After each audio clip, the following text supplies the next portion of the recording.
আসসালামু আলাইকুম রহমতুল্লাহি অবরকাতুহু। সম্মানিত দর্শক, শেখ হাসিনাকে বাংলাদেশের রাজনীতিতে ফেরাতে আওয়ামী লীগকে আবার ক্ষমতায় বসানোর জন্য দিল্লির যে চাণক্য নীতি বা কূটকৌশল, এটির সর্বোচ্চ বাস্তবায়ন এই মুহূর্তে চলছে।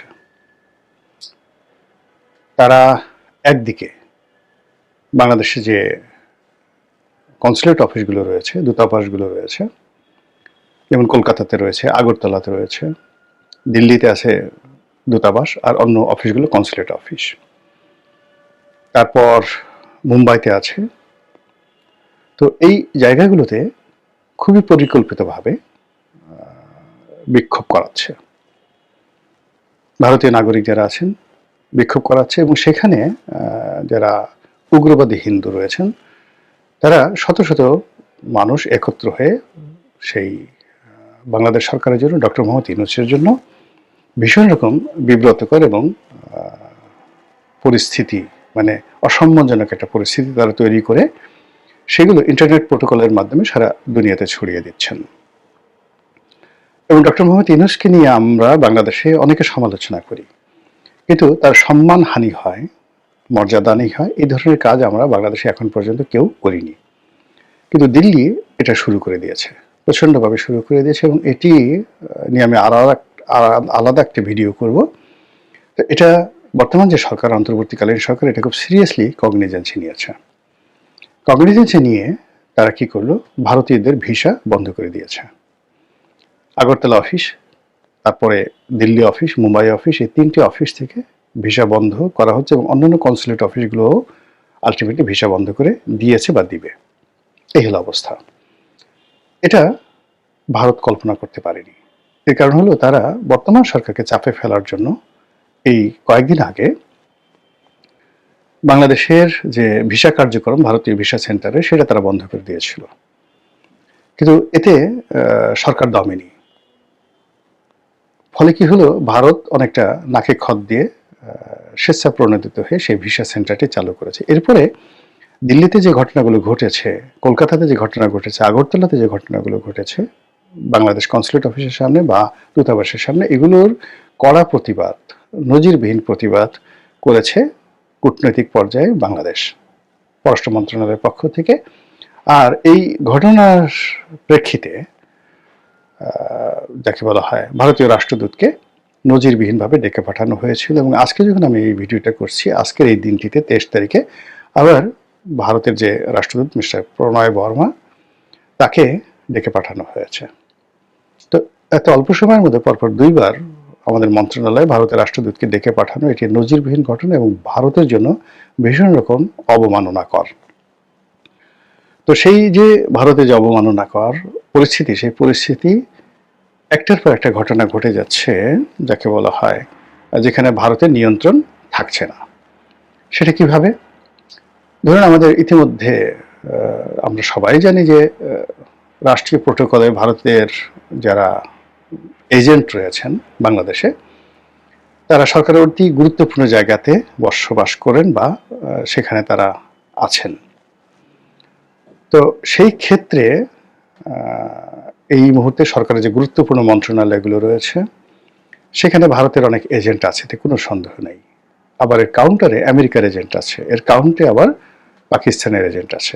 অতি সম্প্রতি সরকারের যে একটি গুরুত্বপূর্ণ মন্ত্রণালয়, সেই মন্ত্রণালয়ের উপদেষ্টা পরিবর্তন হয়ে গেল স্বরাষ্ট্র মন্ত্রণালয়, এবং সেই স্বরাষ্ট্র মন্ত্রণালয় পরিবর্তিত হওয়ার ফলে সেখানে নতুন যিনি আসবেন তিনি মূলত আমেরিকান লবির মানুষ, আর আগে যিনি ছিলেন তিনি মূলত বাংলাদেশের যে সেনাবাহিনী, ক্যান্টনমেন্ট, এই লবির মানুষ। ফলে এখানে একটা মানে কি হলো, মানে আগে যারা ছিল তিনি কি আমেরিকার লোক ছিলেন, না ভারতের লোক ছিলেন, নাকি ক্যান্টনমেন্টের লোক ছিলেন, আর যিনি আসলেন তিনি কার লোক হবেন? এবং নির্বাচনের এই সময়টাতে স্বরাষ্ট্র মন্ত্রণালয়ে এই পরিবর্তন নিয়ে যে কথা শুনছি, এখানে ভারতের একটা বিরাট চাণক্য নীতি আছে। 2 নম্বর হলো যে আমাদের সীমান্ত এলাকাগুলোতে ভারত সৈন্য সমাবেশ করেছে এবং গ্যারিসন তার স্থাপন করেছে। এবং গত এক সপ্তাহে ভারতের প্রথম শ্রেণীর যে সকল পত্রপত্রিকা রয়েছে, তাদের যারা কর্তা ব্যক্তি, তাদের যে পার্সোনাল প্রোডকাস্ট রয়েছে, বড় বড় সাংবাদিক, তাদের নিজস্ব প্রোডকাস্ট রয়েছে, ওখানে যে সকল সোশ্যাল ইনফ্লুয়েন্সার রয়েছেন, আমাদের বাংলাদেশের ইনফ্লুয়েন্সারদের মতো নয়, যারা ভারতের জাতীয়তাবাদ ধারণ করেন এবং সরকারের প্রতি তাদের যথেষ্ট প্রভাব রয়েছে এবং তারা রাজনৈতিক দলের মুখপাত্র রূপে কাজ করেন। পত্রপত্রিকা যেই জিনিসগুলো সরাসরি লিখতে পারেন না, সেগুলো তারা তাদের নিজস্ব ইউটিউব চ্যানেলে সেটা প্রচার করেন। তো এরকম কিছু পডকাস্টে আমি দেখলাম যে ভারতের পক্ষ থেকে এই সকল যারা ইনফ্লুয়েন্সার রয়েছেন তারা একটি যুদ্ধের স্বপ্ন দেখছেন। বাংলাদেশ ভারতের সঙ্গে একটা যুদ্ধের পরিস্থিতি তারা আন্দাজ করছেন এবং ভারতকে তারা প্রলুব্ধ করছে, দিল্লিকে তারা প্রলুব্ধ করছে যে বাংলাদেশের ব্যাপারে তাদের খুব রাষ্ট্রিক অ্যাকশন নেওয়া উচিত। এগুলো পরিস্থিতি। সেটা কেন, কি কারণে, এটা আরও বিস্তারিত বললে এই ভিডিও অনেক বড় হয়ে যাবে। সর্বশেষ যে বিষয়টা নিয়ে বলতে চাচ্ছি সেটি হলো জনাব তারেক রহমান সাহেবের যে দেশে ফেরা, এই দেশে ফেরাকে নিয়ে ভারতের পত্রপত্রিকা টিটকারি শুরু করেছে। তারা বলার চেষ্টা করেছে যে তারেক রহমান সাহেব মূলত দিল্লির গ্রিন সিগন্যাল পেয়ে বাংলাদেশে পদার্পণ করলেন এবং এখানে এটা ছাড়া তার আর কোনো উপায় ছিল না। নির্বাচন করা, নির্বাচনে জয়লাভ করা এবং দেশ যেভাবে দক্ষিণপন্থীদের হাতে, জামাতের হাতে নিশ্চিতভাবে চলে যাচ্ছে, সেইখান থেকে তাকে যদি ক্ষমতা লাভ করতে হয় জনাব তারেক রহমান সাহেবকে, তাহলে দিল্লির সাহায্য তার জন্য অনিবার্য। এটা বোঝানোর জন্য ভারতের যে বাংলা ভাষাভাষী লোকদের মধ্যে সবচেয়ে প্রভাবশালী যে পত্রিকা আনন্দবাজার পত্রিকা, তারা এটা রিপোর্ট করেছেন জনাব তারেক রহমান সাহেব সম্পর্কে। সেখানে তাকে খালেদা পুত্র হিসেবে, নামটাও বলেনি, খালেদা পুত্র হিসেবে তাকে সম্বোধন করা হয়েছে। এরকম তুচ্ছতাচ্ছিল্যের যে প্রতিবেদন, এটি তারেক রহমান সাহেবকে নিয়ে ইতিপূর্বে কখনো হয়নি। তার নাম, তার পদবি, তার পোর্টফোলিও সব কিছু বাদ দিয়ে এখানে দুটো জিনিস সামনে আনা হয়েছে আনন্দবাজারের দৃষ্টিতে। এক নম্বর হলো তারেক রহমান সাহেবের একমাত্র যোগ্যতা, একমাত্র পরিচয় হলো তিনি বেগম খালেদা জিয়ার পুত্র। এবং এখানে খালেদা জিয়ার পুত্র বলা হয় নাই, আরও যে জিনিসটি হলো তাকে বলা হয়েছে খালেদা পুত্র। মানে জিয়াউর রহমানের যে লিগেসি, সেই লিগেসি থেকে তাকে ডিটাচ করে কেবলমাত্র খালেদা পুত্র হিসেবে তাকে অভিহিত করা হয়েছে। আর দ্বিতীয় শব্দটা হলো যে খালেদা পুত্রের ভারতের বন্ধুত্ব, সহানুভূতি ছাড়া তার আর কোনো উপায় নেই। এখন পরিস্থিতি এমন অবস্থা হয়ে গেছে, সেই যে পরিস্থিতি, সেই পরিস্থিতির কারণে তাকে ভারতের সঙ্গে সমঝোতা করতেই হবে, তা না হলে তার দল নির্বাচনে জয়লাভ করতে পারবে না, আর নির্বাচনের মাঠে দাঁড়াতেই পারবে না। পুরো পরিস্থিতি এখন দক্ষিণপন্থীদের হাতে চলে গেছে। চীনপন্থী, তারপর তুরস্কপন্থী, পাকিস্তানপন্থী, সৌদিপন্থী, পুরো পন্থী যারা দক্ষিণপন্থী যে ব্লক রয়েছে বাংলাদেশে, তাদের হাতে চলে গেছে। তো এই কারণে সেই দিল্লির সমঝোতা, দিল্লির নির্দেশনা, দিল্লির বন্ধুত্ব, দিল্লির সাহায্য, দিল্লির প্রভাব সবকিছু মেনে নিয়ে তারেক রহমান সাহেব দেশে ফিরছেন, এরকম একটা ইন্ডিকেট আনন্দবাজার পত্রিকায় দেওয়া হয়েছে। আর এটা নিয়ে বাংলাদেশে যারা তারেক রহমান সাহেবের বিরোধী, বিএনপি বিরোধী, তারা কিন্তু কথাবার্তা বলছেন। আর দেখলাম যে কিছু ইনফ্লুয়েন্সার রয়েছেন বা কন্টেন্ট ক্রিয়েটার রয়েছেন, তারা নিরপেক্ষ বক্তব্য দিয়ে ভারতের যে আনন্দবাজার তাদের সমালোচনা করেছে, কিন্তু তারেক রহমান সাহেবের পক্ষে কোনো ন্যারেটিভ তৈরি করেনি। আর তারেক রহমান সাহেবের যে মিডিয়া সেল রয়েছে বা বিএনপির মিডিয়া সেল রয়েছে বা তাদের যারা টেলিভিশনে যান, বক্তব্য দেন, এই বিষয়টা তারা কগনিজেন্সি নেননি। এটা যে একটা ন্যারেটিভ এবং এটা যে বাংলাদেশ ভারত সম্পর্ক, বাংলাদেশের সাথে বিএনপির সম্পর্ক, আগামী নির্বাচনের সাথে বিএনপির সম্পর্ক, এটা যে একটা গুরুত্বপূর্ণ ভূমিকা পালন করে, এটা তারা বুঝতেই পারেনি। গেল এক। দুই নম্বর হলো যে এই যে ভারত যে চাণক্য নীতি করছে, সময়কে ব্যবহার করে ধরে নিলাম যে এর সঙ্গে বিএনপির কোনো যোগাযোগ নাই, তারেক রহমান সাহেবের কোনো যোগাযোগ নাই, রয়ের সাথে তার কোনো কানেক্টিভিটি নাই, কিচ্ছু নাই, কিন্তু তারা যে ফাঁদ পেতেছে সেই ফাঁদের মধ্যে বিএনপি আলটিমেটলি পড়ে গেছে। এখন এই যে বদনামগুলো ছড়ানো হচ্ছে যে ভারতের সাথে বিএনপির একটা সমঝোতা হয়ে গেছে, ভারতের সঙ্গে, দিল্লির সঙ্গে, মোদির সঙ্গে জনাব তারেক রহমান সাহেবের একটা সম্পর্ক হয়ে গেছে, তার প্রেক্ষিতে তিনি এখন বাংলাদেশে আসছেন, এর যে বিরুদ্ধ যে মতবাদটি এখন পর্যন্ত বিএনপির পক্ষ থেকে বলাই হয়নি।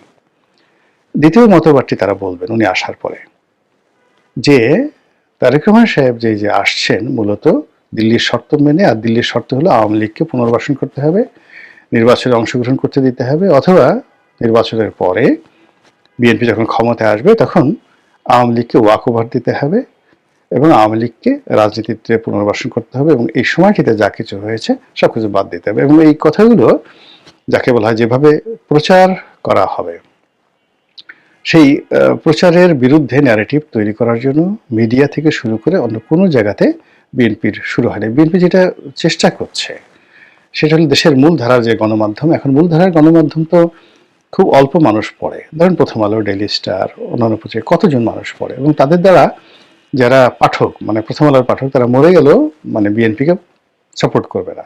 তারা সারা জীবনে বিএনপিকে, আওয়ামী লীগকে, এমনকি জামাতকে, মূলধারা যারা রাজনীতি করেন তাদেরকে ঘৃণা করছে।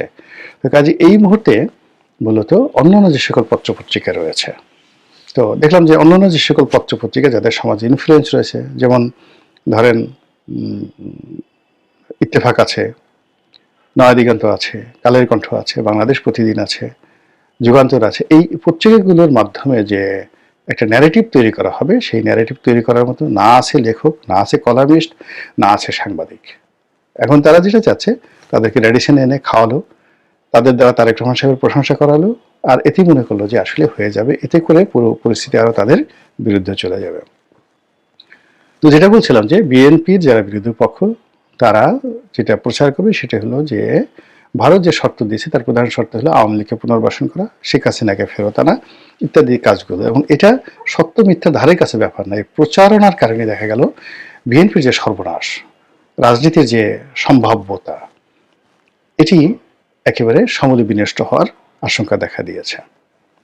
আর এরকম ঘটনায় প্রতিপক্ষ নিশ্চিতভাবেই আপনি দেখবেন যে কাঁঠাল ভাঙবে বিএনপির মাথায়, কিন্তু ফলাফল যারা কাঁঠালের যে স্বাদ, আহ্লাদ, রস এসব যাকে বলা হয় গ্রহণ করবে বা খাবে বিএনপি বিরোধী শক্তি, বিশেষ করে জামায়াত ইসলামী। খেলা জমে ক্ষীর হয়ে গেছে, দুধ গরম হয়ে ঠান্ডা হয়ে আবার সর পড়ে গেছে রাজনীতির মাঠে।